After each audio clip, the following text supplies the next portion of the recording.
Welcome to the Exceptional Sales Leader Podcast with Darren Mitchell. If you're a sales leader looking to take your leadership to a whole new level, then this is the podcast for you. We'll be exploring tips, techniques, and strategies to help you take your leadership to the exceptional level and allow you to enjoy more money, more meaning, and better sales results.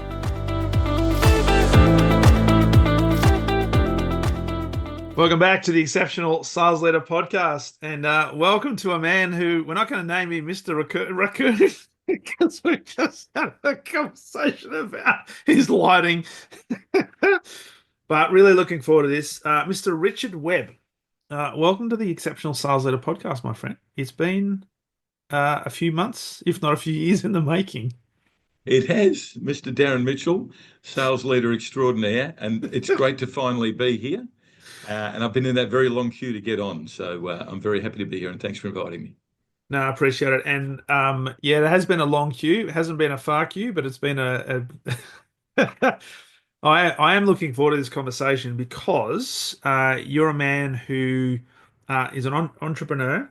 Can I say serial entrepreneur? Because you've started and built 8 companies across your career. You've been in sales for many, many years. You've run sales organizations. You've trained thousands and thousands of people around the world. You know the who's who within every pretty much industry. You've literally sold everything on the planet. And you're a technologist. But even better than that, you're a good human being. So really looking forward to this conversation. Currently, you are the Chief Revenue Officer and Head of Strategy at New Gen Systems as well. So, mate, I'm looking forward to this conversation. And as we've already said before we press record, and for the listeners who are avid listeners of this podcast, you know that this is a fireside chat, and you know that there are no questions that have been written pre-prepared. So we don't know where this is going to go. The empty book, absolutely. No, what a great introduction, Darren. I look up to you and everything you've achieved in the industry and everything you do for everyone. And as you and I have known each other for many, many years, both in the industry and then sort of parallel to the IT industry with some of your sales leadership and that, it is great to have a chat with someone like yourself. And we're not allowed to swear on this, are we? Well, you can, because I had a gentleman on this morning, and he was letting rip left, right, and centre. So yes, we just pre-warned people that if you've got children in the vicinity, probably not let them listen to this, but that's okay. I'll make it G-rated because I get told off by my children all the time. My 10-year-old son, he hears me on some conference calls and goes, "Dad, you're fined again." So we'll be careful, but we'll make it G-rated. Look, it's a pleasure to be here, and it's an interesting introduction that you do when you're saying what you're saying about it being a technologist and a serial entrepreneur. I really sort of started my career in large corporate as an engineer. That's where the technologist bit comes from. And before that, I used to sit around my father's dinner table or a family dinner table with my father, who just loved anything new, any new technology, going right back to Tomorrow's World, which was a black and white documentary back in the 70s and 60s. It used to be on telly, and anything new came along. And that kind of trained me to go, well, if you're going to do technology, you don't do it for technology, you do it for value. So where's the value in what you do? And I suppose after being an engineer for a few years, and no offense to the engineers out there, I still have to get my hands dirty a bit. Unless you know the value, just wabbiting on about technology really does form the eyes to roll into the back of the head. And some people lose the will to live, which I do sometimes. So unless it's really relevant, going to those car shows with people in their cars and carburetors and that, it doesn't do much for me at the end of the day. Love it. Well, and look, we're going to talk a lot about, I guess, technology and trends and sales leadership. But there was one thing I forgot in the introduction. That is, you're also an avid bike rider, because you and I met in the city the week before last, and you'd ridden from Mordialloc. I was in the Lycra. Yeah, full camel toe. I apologised in advance, and there we go. I've broken my rule already. That's an adult joke, so people know what that is. And yeah, you know what? It was funny. I think I told you I had just left a startup that I'd done that had exited very successfully, and one of the companies I was working with, I think, were keen to get some of my views on things and what I was doing. And there was a guy sitting at the Hilton I won't say his name. He's a really well-liked guy. I think he's retired now. And I'm on my mobile, but I'm running around with my headphones on, listening to music. And I thought, oh, great. That period between, particularly as a salesperson, when you have a job, right, and then you've wrapped that job up, and you Yeah. may have a new job to go to. That period in between, there is no quota. There No. is no worry. There's No. no arsehole manager over you beating you over the head to do something. It is the most peaceful. It's not a holiday. It's better than a holiday. It is. Holidays, you're always thinking. I call it the dead zone, and I love it. Put me in the Yeah. dead zone as often as possible.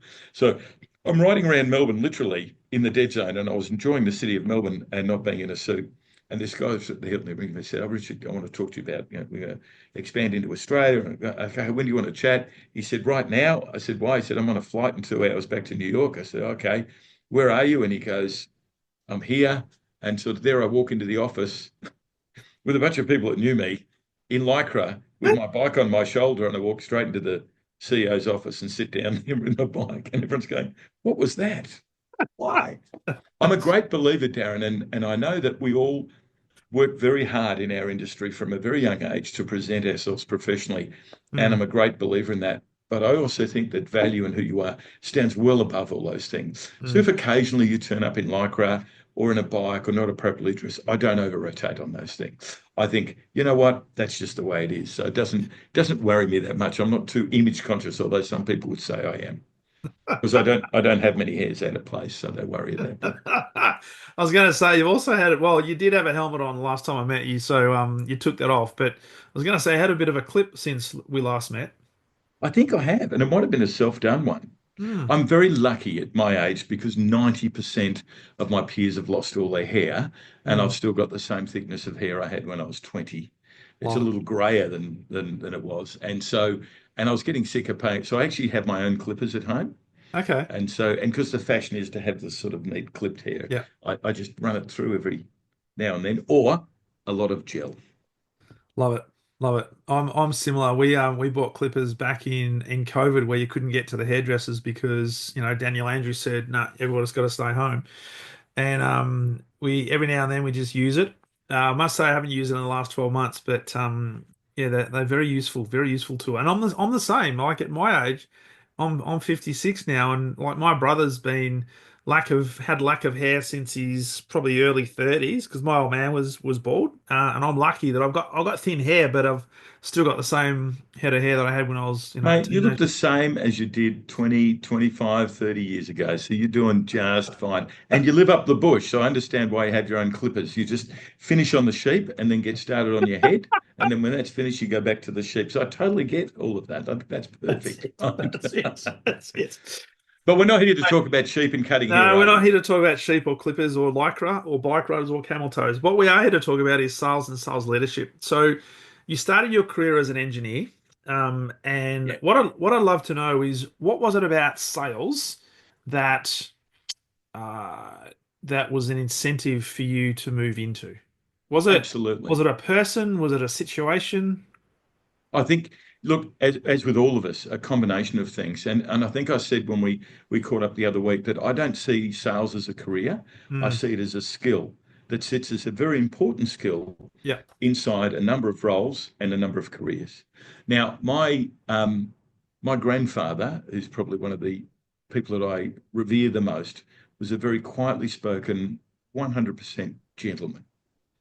And he would always drop little sales quotes to me as I was growing up, you know, little things like the customer's always right, or you should always understand what people need. And it was just in his conversation it fell out. Hmm. So I got a lot of attachment. And my mum used to tell me that your grandfather has sold in many situations, whether it was a very difficult jewelry market or a gold market. I think he did a lot in the jewelry and the gold industry when we were younger, and when he was younger, and then he moved on to many other things. And she just used to drop those little. And then mum was a great salesperson, and she picked up from him. She worked as a real estate agent Hmm. for many, many years, but mum could sell, sorry, not sell, mum could charm the leg off a chair, and she was a beautiful human being, and she really was. And so I used to watch her as a kid, even with difficult people, and see how she handled them.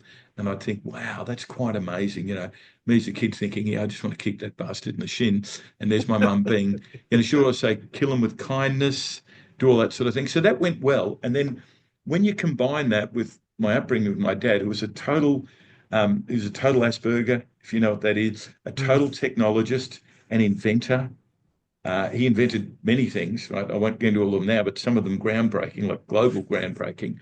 He built his own houses. I'm not sure he had many building permits for them, but he did them really well. And he was dyslexic, so he couldn't read. Right. But he was always talk about the value of things. So he was in advertising for 50, 60 years. He helped George Patterson Bates get going years ago when they were just George Pats. He was like the guy behind the scenes who didn't Hmm. work for George Pat, so they subcontract. And he'd go to meetings as an artist to do an ad, Yeah. and he'd finish up talking about the value, what the customer was thinking. So I'm really lucky because I had my grandfather, my mother, and my father all coming at this, how do I deliver value for the customer Mm. from many different points of view? And so I fell into the technology engineering space and the computer space, as we all did, because, when we were growing up, wow, it was like, it was like getting into AI or biotech today. It was Yeah. wow. And so I fell into that. And then after a couple of years, I remember I started my first engineering job was really at Telecom Australia. I'm dating myself there. They did become Telstra eventually. And then I ended up working for a company called Control Data, which was one of the original computer companies. So for people who don't know the full history, there was IBM and then a group of companies called The Bunch. And The Bunch was Burroughs, Univac, NCR, Control Data, Honeywell. And The Bunch were always chasing IBM. And Yeah. luckily enough, after Telecom Australia, I got a job at Control Data. And they were one of the bigger computer companies in the world. And I had my head in the back of computers, fixing them.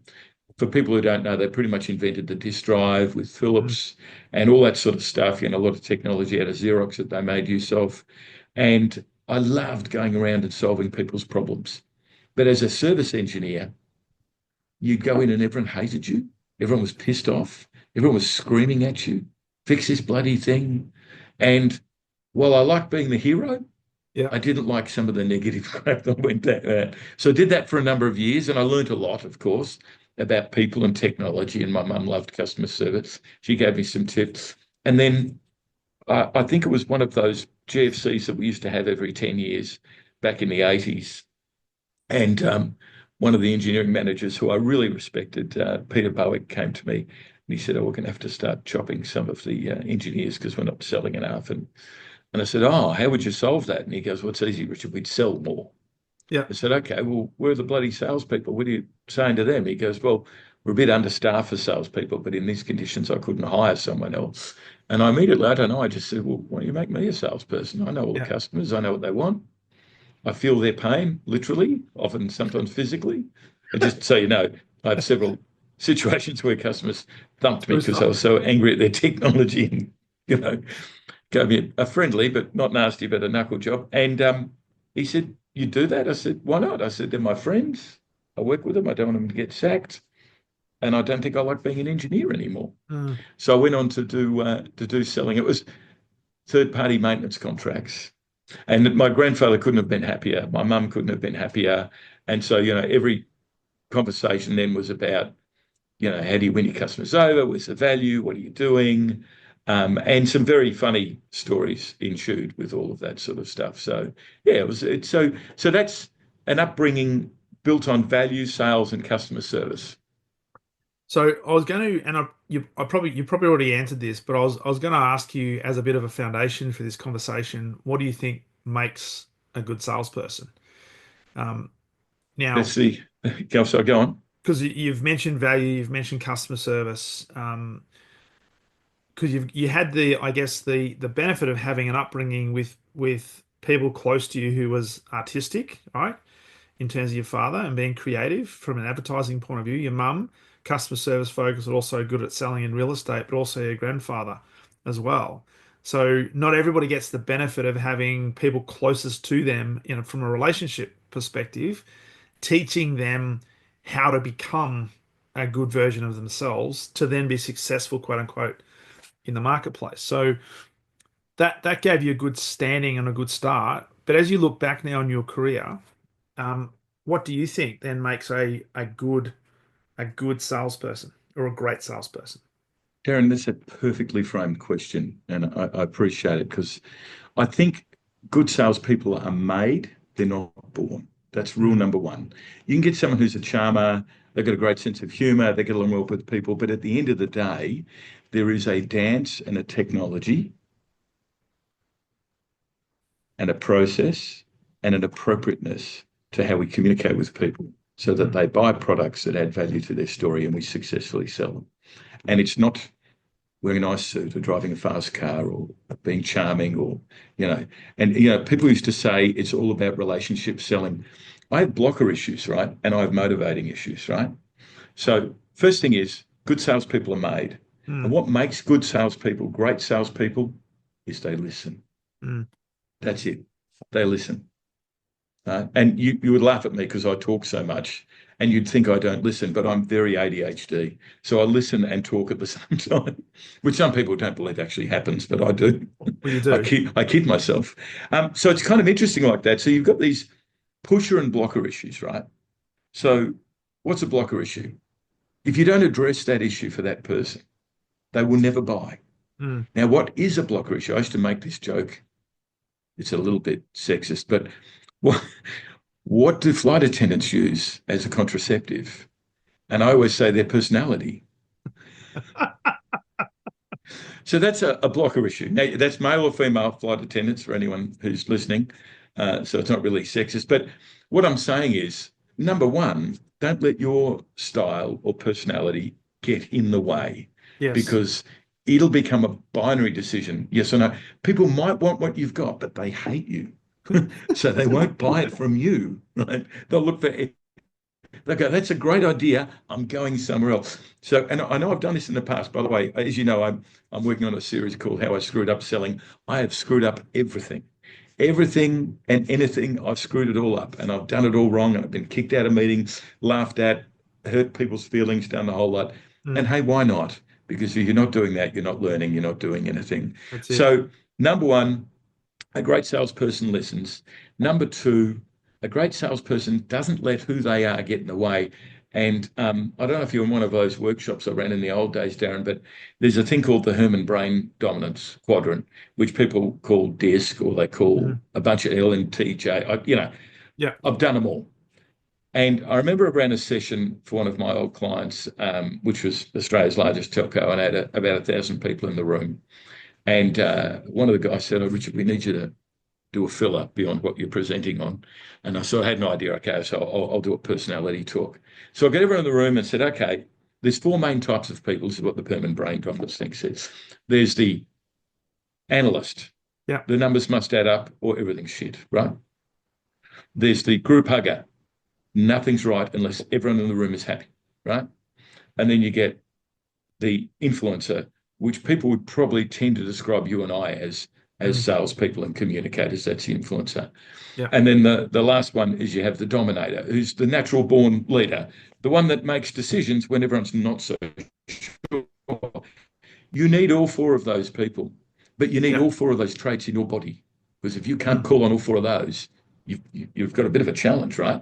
So I got everyone in the 100%. room to eventually argue with each other, about 1,000 people. It was up at Threadbow, it was very funny, and push, a couple hundred people into each corner of the room, right? And I said, okay, now I want everyone to write down what they really hate about the other three groups by group. Right? So there's the group huggers going, yes, and the managing director, he's an asshole, and yes, that leader director, she's a bitch, and they're all but not individuals. So I made sure they didn't have any Yeah. character assassination, and they wrote all these things down, and I said we all finished. And there was still complaints coming from the group hugger group because they want everyone to be happy and they didn't Mm. like me focusing on a negative question.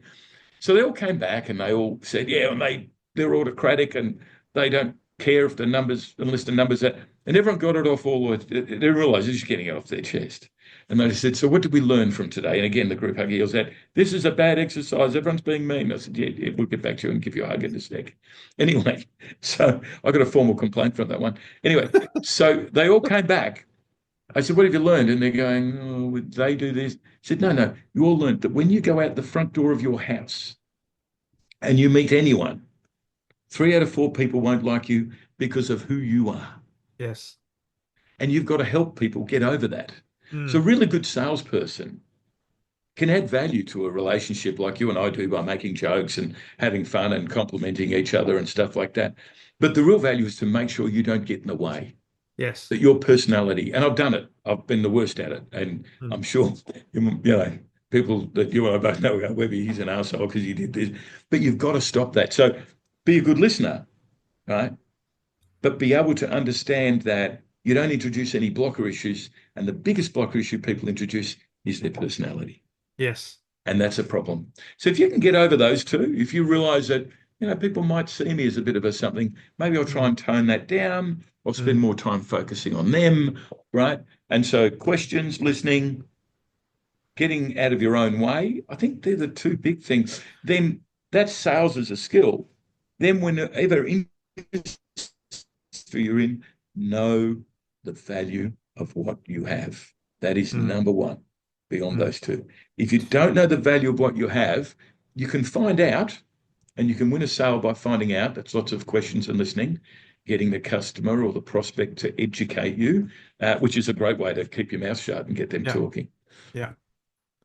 So with that, because I fully agree, and there are so many salespeople out there that unfortunately get themselves in the way and don't have the ability to become like chameleons in situations. And this is not saying they have to become somebody who they're not, but they have to be able to tailor their approach, tailor their language to be able to match more appropriately the audience that they're actually speaking with, right? Because Yep, we know that so people true. actually do business with those who they know, they like, they trust, but also who they remember.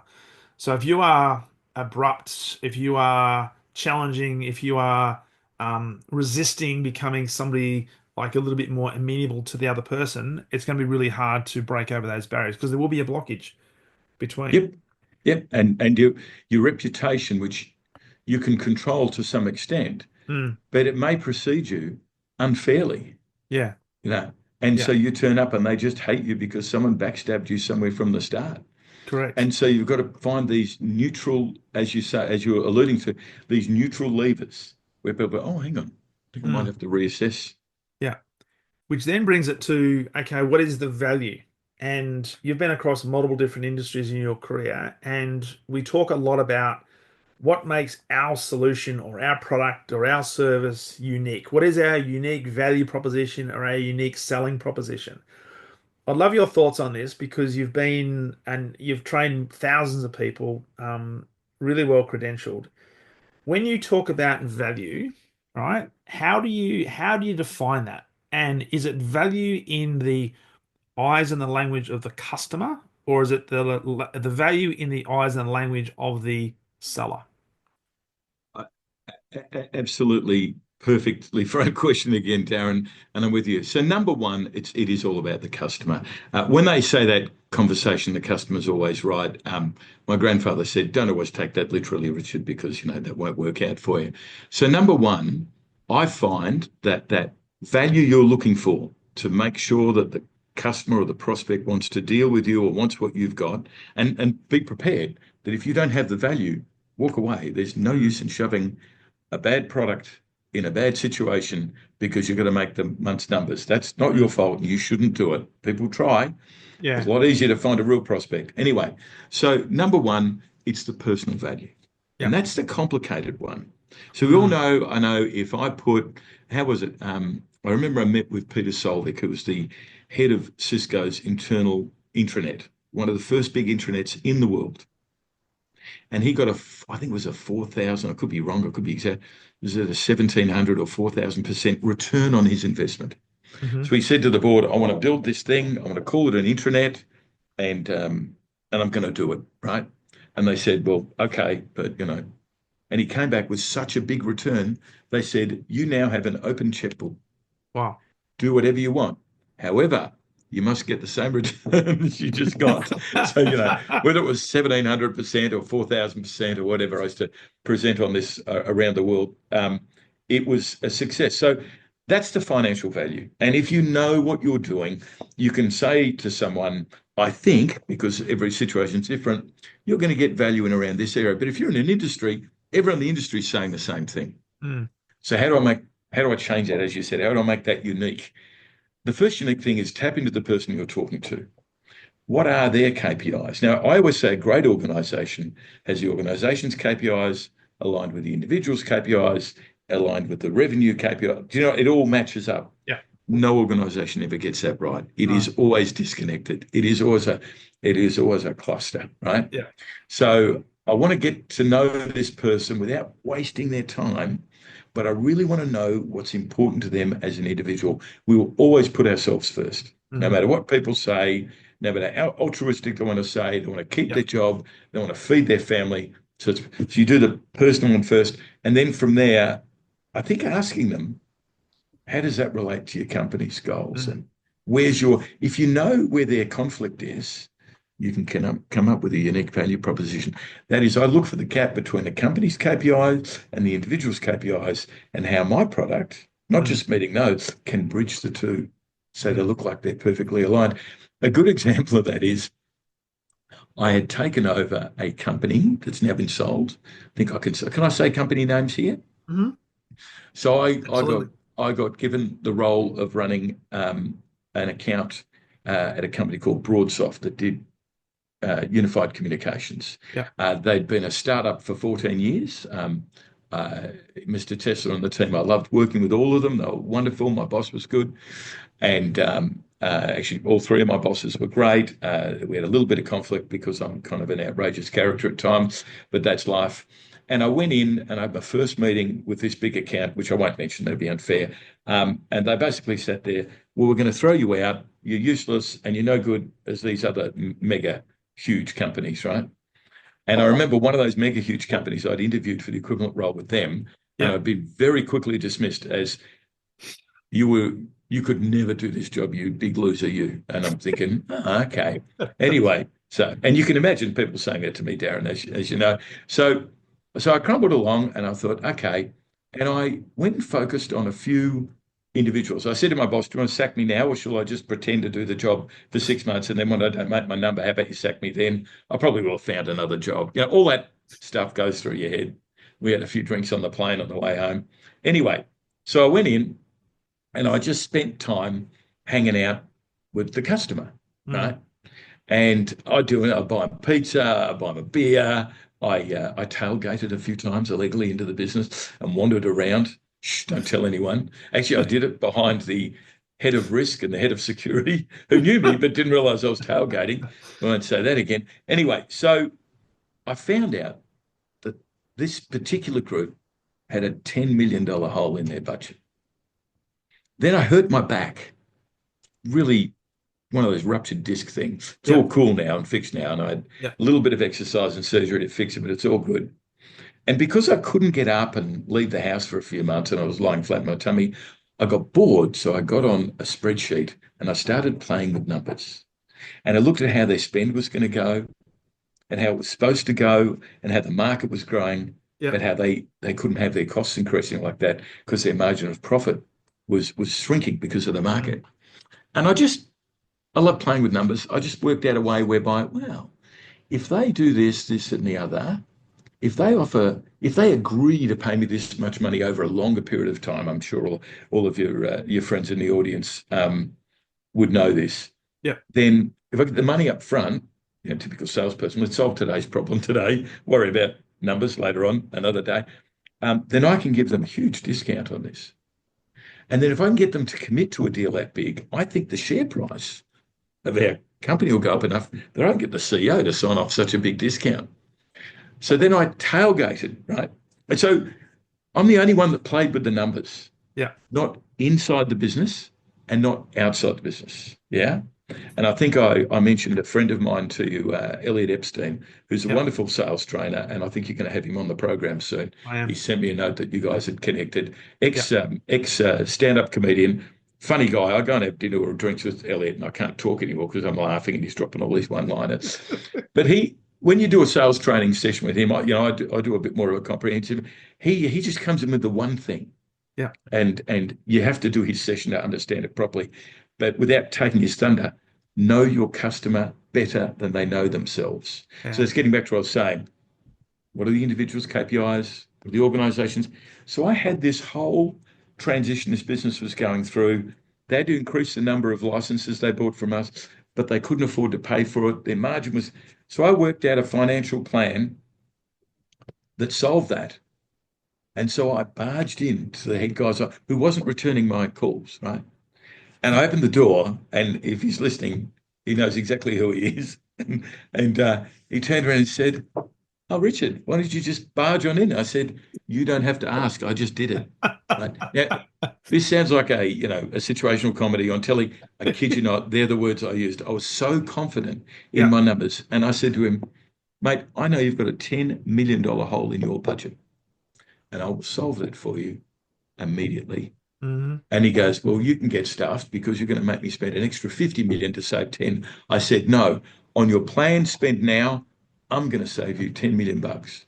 Now it was, amortized over a number of years, and there was Yeah. a few clauses to that. He went, and I don't mind saying, he said, "Bullshit." I said, "No."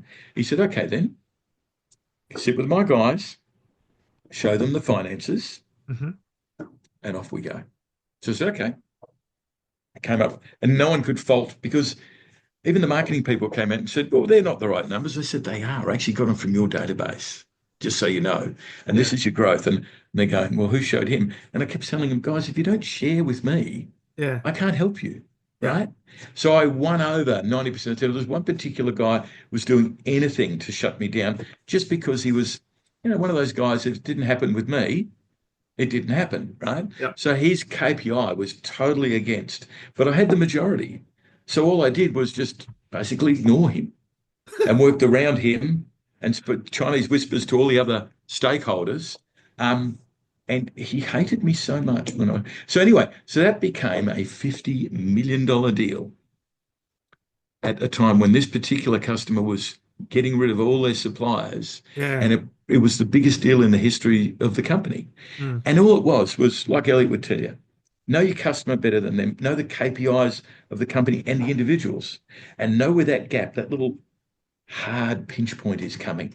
And Yeah. as soon as you find that, there's your uniqueness. And my real uniqueness was not my sparkling personality, although I like to think it is. My real uniqueness was I'd done the numbers. And as Elliot would say, I knew my customer's problem better than they knew it. Yes. Now, people say, "I never have time to do that." And do you know what? That's often true. Often we have a sales cycle that's too short. This was a Yeah. big deal, so I had time to think about it. But Yeah. And was it a situation with that one that it was all on black? oh yeah, I would have been fired, gone, dead, Mm. reputation ruined, Yeah. everything. And I don't mind saying that this triggered a $1.8 billion takeover of the company. Yeah. And not long after that, I was summarily exited from the company, right? And you think life's a meritocracy. It's not. No. But because I'm the guy that was at the heat of the flame, I copped the heat of the bigger company that I beat. So there was Mm. two companies that denied me any employment with them, saying I was useless. I can safely say I think I cost each of those companies $200 million in revenue over the Mm. next couple of years without even trying. But no one will ever admit to that. No one will ever say that. But No. that's what happened, right? No. And no disrespect to those people. If I was in a role and I was, selling big deals, and some little idiot like me came along and came up with a spreadsheet and knocked everyone off their perch, I'd be pissed off too, to be honest.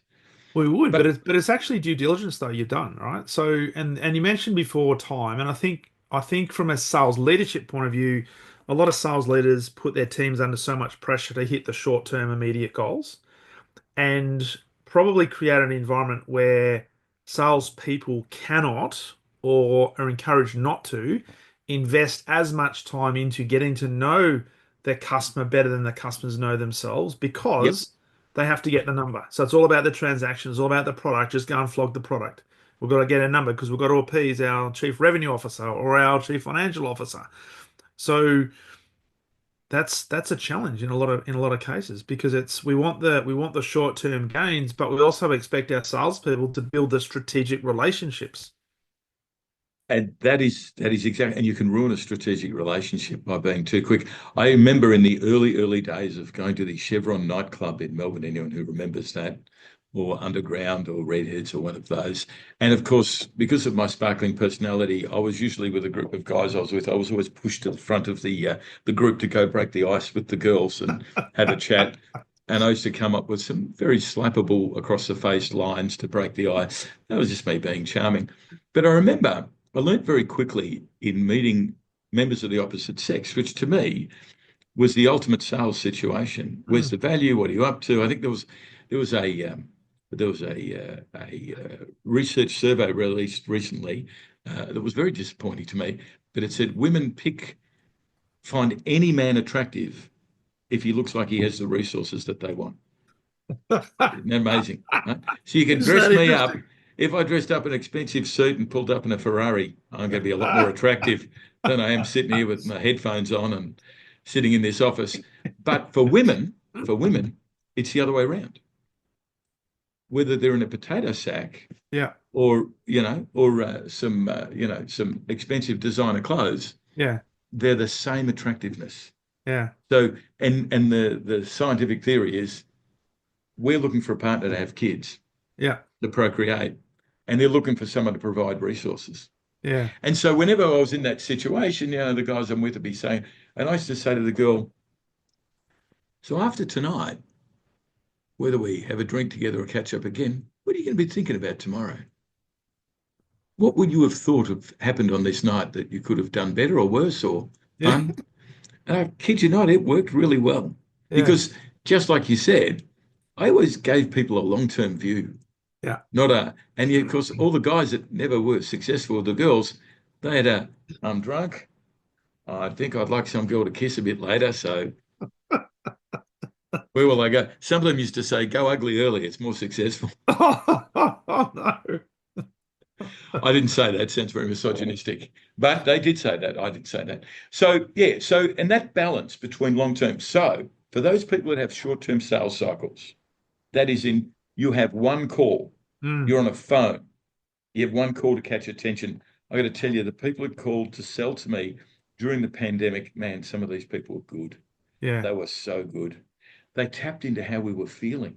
Mm, They tapped straight into my KPI. I yeah. remember one guy rang me and he said, Richard, I'm guessing you're feeling frustrated. We know Melbourne, he was in New York. We're in Melbourne, you're locked in. He was selling video sales services. Yeah. And he said, let me tell you, I'm going to make your life easier and how you're going to enjoy where you are and be more successful. So he painted this beautiful picture Mm, that sat in my KPIs, it sat in my business's KPI. There was nothing about his personality that I didn't feel comfortable with. He had no yeah. idiosyncratic crazy behavior. So he moved his blockers to one side. And hey, Mm, I did some business with some of these people and it was great. And they would do it in one call. mm, Now, that's a skill that I think I've lost after many years, but I see people doing it and I take my hat off to them. And I mm, always tell them when, someone's in that one sales cycle, a quick one with me, Richard, I'm guessing you're thinking like this. You probably want to do that and do that. Well, how about this? It was a great example. Cliff Patrick, my old sales manager, I hope he gets to listen. He's a great guy. He told me about a guy that sells BMWs and the perception of value versus value was a really good story. So he used to say there'd be a BMW store here and a BMW store there. The BMW reseller here couldn't afford an expensive, you know, garage area where they do all the mm. repairs and stuff like that. His was pretty crappy. And the guys down the road was schmick. They'd spent a lot of money on marketing and that, but they were a lot more expensive, right? Yeah. So this guy thought, how can I neutralize that KPI and get the sale, right?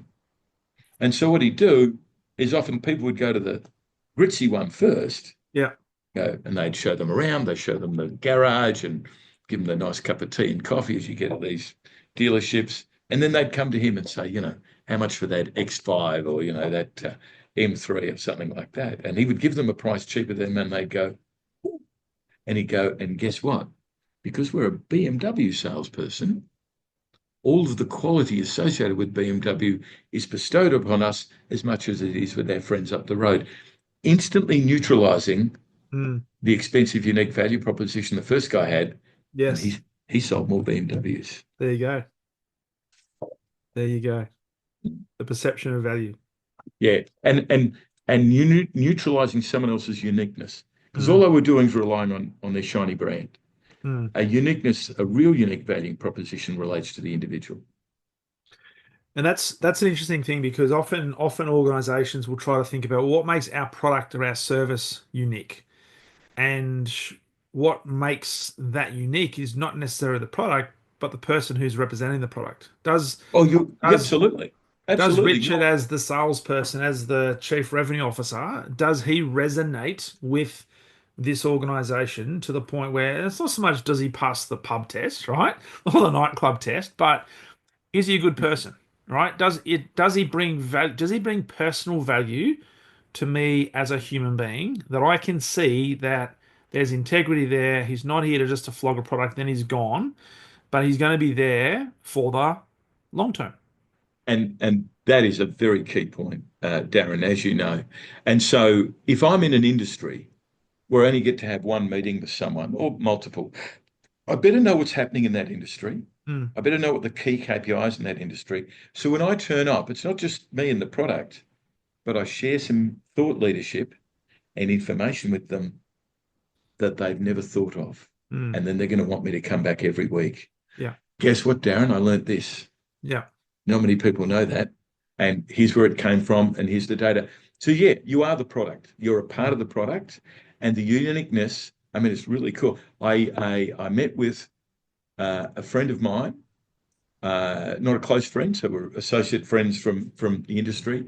The other day, we're having a chat, and I'm lucky in that I've worked with a few people who've been in charity organisations with very little resources trying to get things done. And with my dad and his ad agency, I always come up with crazy creative ideas. And we're sitting there, and I'm saying to him, "What can I do to help you?" Because he was being very helpful to me. He gave me some leads, he gave me some ideas. He said, "What can I do to help you?"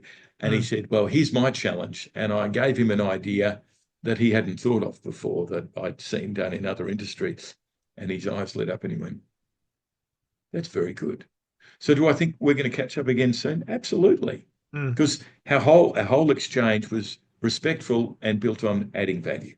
Yes. Value beyond product, service, and a nice suit. Well, I think that is a great example of serving, giving without any expectation of anything in return.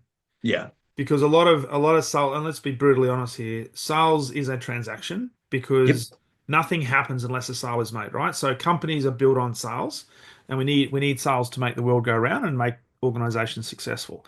Yeah. But my view of, and I agree with everything you've said in terms of the personal value, listening, and all that sort of stuff, and not getting in the way. But the great salespeople I see are the ones that have this ability to detach from the pressure of having to get the perfect outcome, and Yep. still and instead what they focus on is how can I be valuable to this organization, but this person within the organization? How can I help make their life easier? Yep. Through that process, they will unconsciously look for opportunities to now reciprocate and help me. And that might Yeah. that might lead to a transaction, but it might lead to a recommendation where the transaction comes from a third party that I've never even thought about. Absolutely. And you create. So my grandmother, she used to have a saying, "Forget self." Mm, In her world, the world was a meritocracy. And if you forgot yourself and you focused on helping other people, and that flowed down to my mum, mm, and she gave that to me. And I had a very good friend of mine, a late friend of mine who passed away. He's in London, very funny guy. He did party a bit hard at times, but I loved him. And he would say, if you can make your contact, associate, customer happy or add value, the world will be a path to your door. mm, And we have a very funny story about how he and I, we might have had a couple of drinks. I don't hardly drink at all anymore, but we went to a nightclub in London, some people may have heard of, called Stringfellows. Now, Stringfellows is a bit of it was owned by Rod Stewart and Elton John at one stage, I think.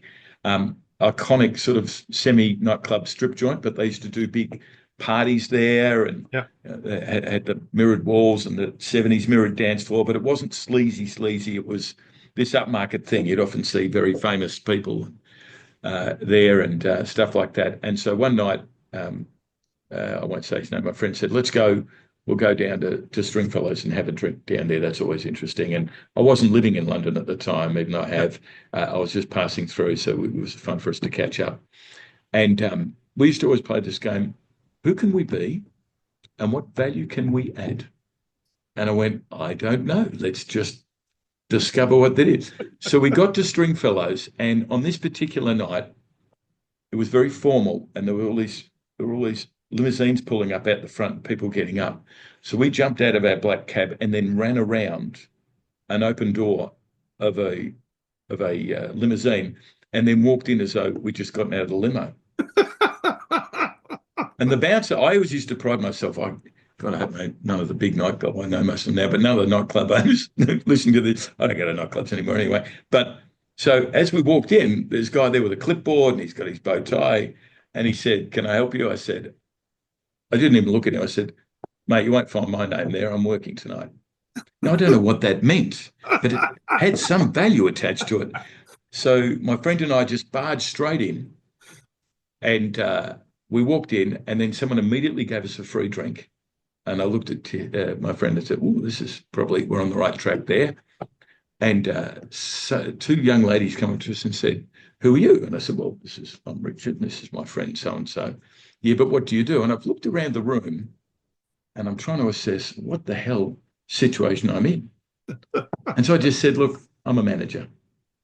Right. So, my friend and I used to laugh. You could walk anywhere in any big company if you had a white coat and a clipboard. No one would even question the old day. Nowadays, of course, that wouldn't happen. And they went, "Really?" So these two girls attached themselves to us. And as we walked around, we worked out it was a page three girl night. Now, Right. they don't have page three girls anymore in England. But these are all the girls, for those that may or may not remember or know, these are the girls that wanted to bare their tops on page three of a Murdoch newspaper in London, and from there they might get a movie career or an ad Yep. or a spread and play.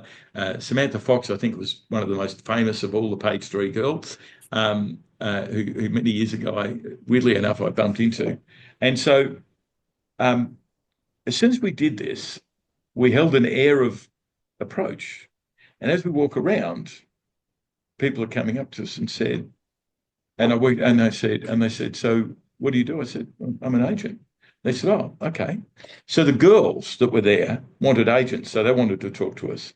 And then the photographers started coming up to me and said, "Where are your girls?" I said, Yep. "Never mind, who do you represent?" And they go, "Oh, well, I photograph here, I resell public." So we became the center of value because the value proposition in the room Yep. was to connect agents, girls, and photographers. Hmm. And by Tim and I not saying much and applying a little bit of an air of confidence, we were surrounded. And then at one stage, I had some big guy come up and go, "Mate, I want you to get that photographer to take a picture of my girlfriend now." And I looked at him and went, "Certainly, sir. What did you say?" So, of course, because I'm talking to them, the photographers are coming up. "Can we photograph your girl, please?" I said, "Let me just ask them." So no one actually worked out that we had nothing to do with anything. And we spent the next hour matching up. And then I turned around and there's two girls topless, leaning up against a mirrored wall, getting all these raunchy photos taken. And people was now starting to ask, what was our company? How could they be in contact with us? When could we get in touch? And I said to Tim, "I think it's time we left because we're right in the middle of something here and there were big bouncers around, Yeah. bother boys, I think they call them in London. So we exited. But it always reminds me that if you deliver value and a bit of thought leadership, and in that case, our value was connecting people. And Yes. I've always been a connector like Yeah, yourself, man. Darren. We Yeah, connect man. people. It's what we do for a living. And hopefully there's some value on either side. To my pleasure, two of the girls that we spoke to made it onto page three in the next week. Nice. Maybe Nice. a career we started for some. Although that's not a career anymore, I hear. You could have been an agent for well, photographers and potentially page three girls. Absolutely. Not really my cup of tea, but I wish No, them all the best if they still no. exist anywhere out But you there. know what? And look, people listening to this might say, "Oh, but you must have been inauthentic." But no, this is about looking at the environment and adjusting, summing up the environment and looking for where's the opportunity that I can add value. there was nothing that you did that was outwardly looking at being somebody who you weren't and not representing yourself in a. You said as little as possible, right? So it wasn't like you came up with a name and your role and a backstory. It was literally how do I add value because that person you've quickly worked out those people need to be connected to those people. Now, if I put those two together, then me, if I facilitate that, they'll see me as as the purveyor of value. Value add. So you're exactly right. So we listened and we did that. And so I've just started about 9 months ago with my friend Robert Perrin's business New Gen Systems. And Rob's been very successfully running in what we call the network observability space for the last 16 years. And he's been the guy that brought that type of technology to Australia. And he's in the process of changing some of his technology Mm, and how he goes to market because the security market's so complicated and all of that. And we're sitting with Lisa Webb, our digital marketeer here, and we're always looking, okay, so where's the value that we offer anymore? Because today we're doing this, mm, and then some company, a security company, or announces something, and we look totally irrelevant. So mm, we are weekly, on a weekly basis, analysing our market and mm, understanding where do we add value. We never sit back on the get the run rate up. We sit back and know where do yeah. we add value, and then people come to us. And a classic one was I sold in security a lot many years ago, and then I'm back in the space again. And I've always been very lucky in that the technologists I have around me have advised me very well. A very good friend of mine, Josh Fallon, rang me and he said, "Oh, Richard, that C packet, C store box thing that you've got, which is about storing packet data that comes and goes from an organisation. There's a new CISO ASD compliance requirement that has directorial penalties and company penalties that if you don't store, this much data on the ingress and egress of your organization, you could be fined and in a lot of trouble. And I'm looking at this box that we have, and it does just that. But the thing is, that compliance change Yeah. has gone under the radar for everyone. So we ran a webinar on it, and it's now just getting so much momentum. Mm, And we were talking about it literally this morning before I came on the podcast. What is our job? And we'd had a conversation with many years ago with one of the old risk managers at the National Australia Bank. And I remember being at his house for dinner, and he said, my job is to keep everything away from the CEO. If anything we do gets to them, and this is one of those things because it's got company and directorial yeah. penalties if you don't follow the CISO compliance requirements. And Yeah. so we're in the process. So just by a couple of conversations with my team, I now have this very obvious, Mm, compelling value proposition. And it's so obvious that I tell people and they go, nah, that can't be right. So I send them the documents and they go, holy crap, oh. not everyone's doing this. And it's a bit like riding your push bike without your helmet and you don't know you're meant to wear a helmet. It's like it's that obvious. Yeah. So that's one of those keeping the current conversation happening, touching with your technology knowledge leaders, the market leaders, and together it comes. Mm, And we talk about cold calling, Darren, and I know you and I brought this up last week, and I find cold calling, I used to be the cold calling king. It's almost dead nowadays mm, because people are too busy trying to yeah. keep up. One of these organizations said to me, man, we have compliance requirements changing every few days. I don't have the budget and I can't keep up. So Yeah. it's our job to keep up for them and Mm, add that value. And of yeah. course, the way you do that, it's not through cold calling anymore, it's getting into the community. So Mm, now I'm taking myself out with a couple of bad jokes and just presenting on, security AI and compliance requirements and stuff like that. And they are what I call pusher issues. yeah. They're issues, if you don't do them, you're in big trouble. And Yeah. they're the opposite to a blocker issue. Yeah. And if I can touch on some of those pusher issues, particularly if they touch someone's personal KPI, like a risk manager, like a CISO, like a security manager, that's Mm, all they've got, they've got ears like Dumbo for that yeah. sort of stuff. Yeah. And as soon as I'm going to get onto that because I don't want to have that fear, uncertainty, and doubt keep me Yeah. awake at night. And that becomes a value proposition in their eyes. Absolutely. Yeah. Absolutely. And they have to solve that problem because they're going to be driven by potential loss or risk. If I don't do this, it's going to cost me X.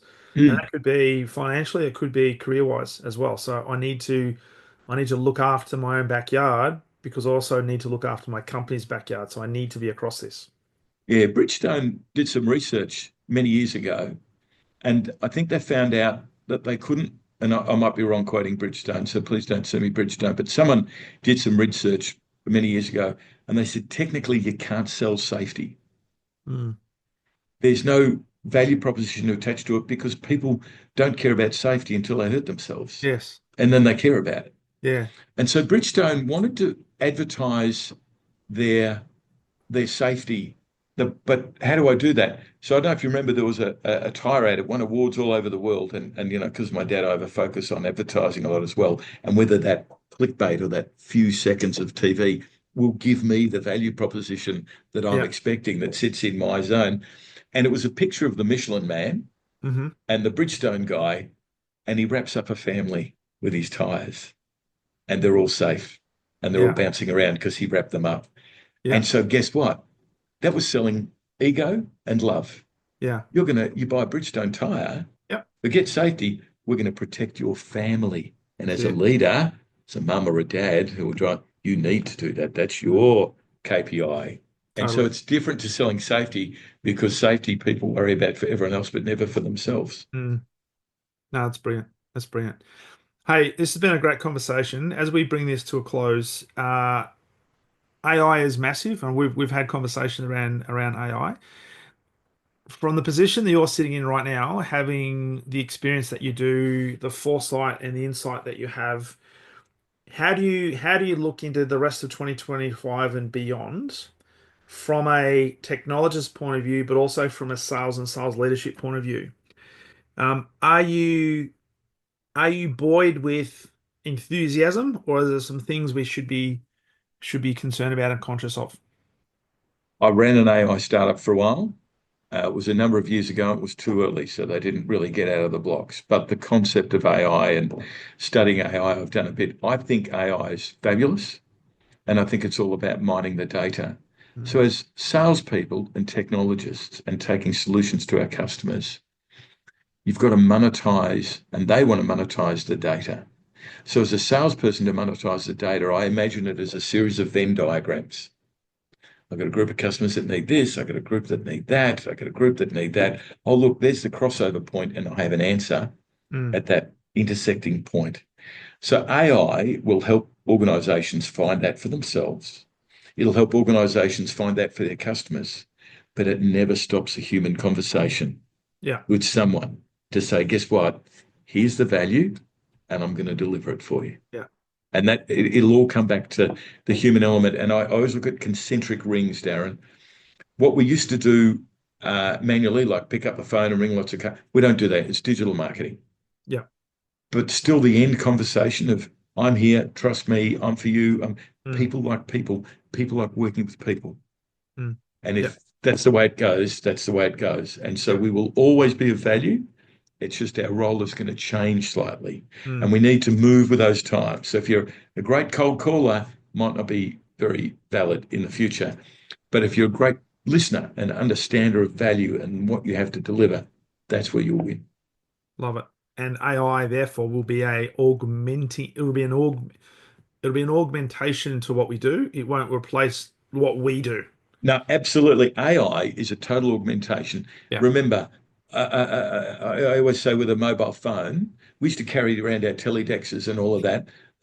I got this mobile phone, it's got everyone's phone number. So that yeah, time I wasted looking up a number doesn't yeah, happen anymore. I go, Siri, call Darren, call him now, right? So I get that time back, and that time I get back allows me to think more about my customer yes, and the value I can deliver to them. So yes, life's just going to get better. yeah. I like it. In fact, I love it. Awesome. Hey, mate, this has been a brilliant conversation. I love the anecdotes, love the stories. I love you. Sorry. I love your Apologies. I love your what is that? The what's the Jewish word? Gutzpah or something like that? Chutzpah, chutzpah. Love it. So Oh, for people, and I highly recommend people listening to this connect with you, because you are a font of knowledge. You are a great man, and you've got a lot of great connections. Where's the best place for people to connect with you and learn more about? Richard Oh, Webb. look, I think, yeah, quick way, Richard Webb with an E on the end, Webbe, and just look me up on LinkedIn. Mm. I'm one of those people that answers all the queries and responses that come through, and I'm very respectful because I'm always reaching out to other people. So very happy for them to reach out to me on LinkedIn. And Darren, let me congratulate you on your podcast and your career. You're adding a lot of value to a lot of people, and you're filling a very needful gap that I think you and I spoke about years ago was Yeah. a needed gap, and you've done it really well. So congratulations. Thank you, my friend. Greatly appreciate it. And what a great way to end. Thank you for being a fantastic guest, and albeit a few months, if not years in the making, but mate, we got there. We got there. So Absolutely. much. Good on you, mate. Thank you, Darren. Good on you. Talk See soon. you, bud. Bye. Bye.